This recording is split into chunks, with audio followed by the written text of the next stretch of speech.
Assalamualaikum warahmatullahi wabarakatuh. Hai teman-teman, kenalkan nama aku Siti Fatimah dari kelas TI 23E. Jadi saya akan mempresentasikan dari tugas Data Science mengenai pelanggaran etika di media sosial, bias, privasi, dan hak individu. Di sini saya akan membahas 3 isu. Yang pertama ada isu dari bias dan diskriminasi di media sosial. AI dan algoritma media sosial sering memperkuat bias yang ada. Misalnya diskriminasi etnis dan gender. Contohnya, algoritma pengenalan wajah yang kurang akurat untuk kelompok minoritas. Dampaknya memperkuat ketidakadilan sosial, misalnya dalam rekrutmen kerja dan penegakan hukum. Penyebabnya, data pelatihan yang tidak representatif dan kurangnya transparansi algoritma. Pelanggaran etika pada bias dan diskriminasi ini ada 4. Yang pertama, diskriminasi algoritmik, itu pesan tidak adil yang disebabkan oleh algoritma tanpa disadari pengguna. Ujaran kebencian, penyebab ujaran kebencian dan microaggression terhadap kelompok marginal. Kurangnya regulasi dan pengawasan memperparah masalah ini. Solusi mendesaknya yaitu audit algoritma, keterlibatan pemangku kepentingan, dan edukasi literasi untuk digital. Lalu ada isu kedua mengenai privasi dan kebocoran data pribadi. Banyak sekali kasus kebocoran data, seperti di BPJS Kesehatan melibatkan jutaan data pribadi warga Indonesia yang bocor saat itu. Pengumpulan data tanpa izin jelas dan transparansi rendah di platform media sosial. Resikonya peretasan akun tokoh publik dan penyebaran data pribadi atau doxing. Penyebabnya sistem keamanan data yang lemah dan regulasi yang belum optimal. Pelanggaran etika pada privasi itu ada 4. Penggunaan tanpa izin, pelanggaran hak privasi karena penggunaan data pribadi tanpa persetujuan dari pengguna sendiri. Kerugian data, kebocoran data pribadi menyebabkan kerugian finansial dan reputasi bagi individu. Penyalahgunaan data, media sosial sering menjadi sarana penyebaran data pribadi untuk tujuan negatif.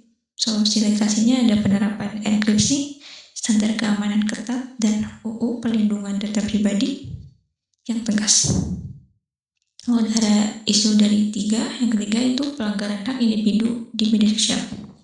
Penyebaran hoax, ujaran kebencian, dan cyberbullying merupakan yang dapat merusak reputasi dan psikologis korban. Kasus doxing dan penyebaran informasi pribadi tanpa izin sebagai bentuk pelecehan digital. Pembatasan kebebasan berpendapat oleh UU ITE yang kontroversial, penyebabnya anonimitas akun palsu dan lemahnya penegakan hukum di dunia maya. Untuk pelanggaran etika pada hak individu ada 3, konflik sosial, kurangnya etika, dan pembungkaman kritik. Konflik sosial itu media sosial menjadi area konflik sosial dan polarisasi yang tajam. Kurangnya etika bermedia sosial menyebabkan kerusakan hubungan sosial antar individu satu dengan individu lain atau kelompok satu dengan kelompok lain. Pembungkaman kritik, UU ITE dan regulasi lain sering disalahgunakan untuk membungkam kritik. Solusi holistiknya itu edukasi, etika digital, penegakan hukum yang adil, dan mekanisme pelaporan yang efektif. Sistem perlindungan dan keamanan yang diperlukan. Ada 4, yang pertama AI transparan, pengembangan teknologi AI yang transparan dan bebas bias.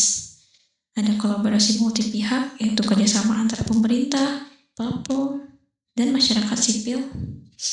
3, ada regulasi ketat, regulasi seperti UU PDP dan revisi UU ITE untuk perlindungan data dan kebebasan berpendapat. Terakhir ada literasi digital, penggunaan literasi digital dan etika bermedia sosial di masyarakat. Untuk contoh implementasi di Indonesia-nya ada UU PDP itu Undang-Undang Nomor 27 Tahun 2022 tentang perlindungan data pribadi. Ada penegakan hukum, di mana penindakan hukum terhadap pelaku cyberbullying dan penyebaran hoax. Kampanye literasi digital oleh Kominfo dan organisasi masyarakat. Yang terakhir ada pengawasan algoritma oleh lembaga individu untuk mengurangi bias. Kesimpulannya, membangun media sosial yang etis dan aman. Pelanggaran etika di media sosial adalah isu serius dengan dampak yang luas. Untuk menciptakan ruang digital yang adil, aman, dan menghormati hak individu, diperlukan pendekatan yang komprehensif. Solusi terpadu harus menyentuh aspek teknologi, hukum, dan budaya digital. Peran aktif semua pihak penting untuk menciptakan ruang digital yang adil dan aman.